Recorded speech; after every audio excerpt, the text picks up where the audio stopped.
যদি ৩০টা রোজার একটাও কবুল না হয়। আসসালামু আলাইকুম ওয়ারাহমাতুল্লাহ। স্বাগতম মুসলিমাস দিন ইউটিউব চ্যানেলে। ভাবুন তো, রমাদান শেষ হয়েছে, ৩০ দিন রোজা রেখেছেন, ভোরে উঠে সাহারি করেছেন, সারা দিন না খেয়ে থেকেছেন, গরম সহ্য করেছেন, তৃষ্ণা সহ্য করেছেন।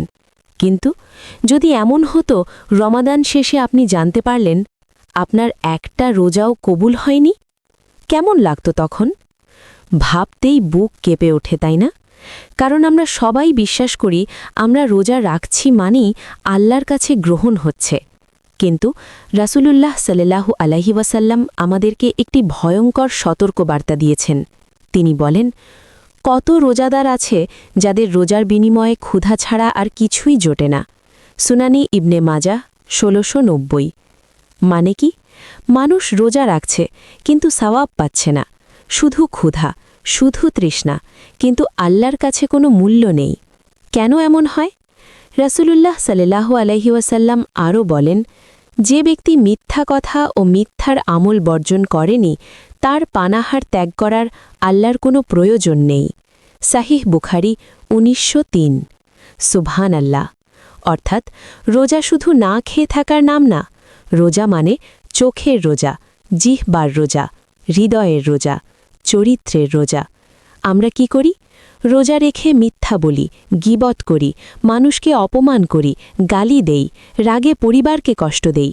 বাইরে থেকে এসে সামান্য ভুল দেখেই চিৎকার করি, রিকশা ভাড়া নিয়ে ঝগড়া করি, বন্ধুদের সাথে বসে অন্যের সমালোচনা করি। কিন্তু আমরা ভাবি আমি তো রোজা রেখেছি। না, রাসূল সাল্লাল্লাহু আলাইহি ওয়াসাল্লাম বলছেন এগুলো পূর্ণ রোজা না।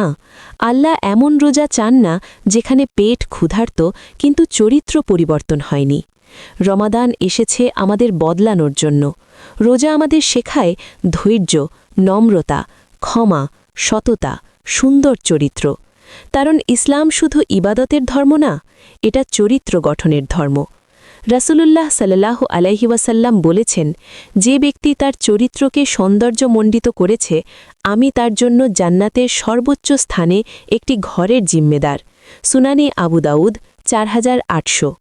ভাবুন, একটি সুন্দর আচরণ, একটি ক্ষমা, একটি সত্য কথা আপনার জন্য জান্নাতের ঘর তৈরি করে দিতে পারে।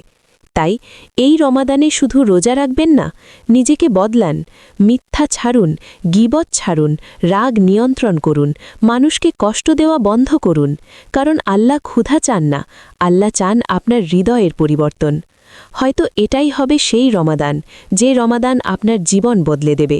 আল্লাহ আমাদের রোজা কবুল করুন, আমাদের চরিত্র সুন্দর করুন এবং আমাদেরকে সত্যিকারের সফল রোজাদার বানান। আমিন। ওয়াসসালামু আলাইকুম ওয়ারাহমাতুল্লাহ।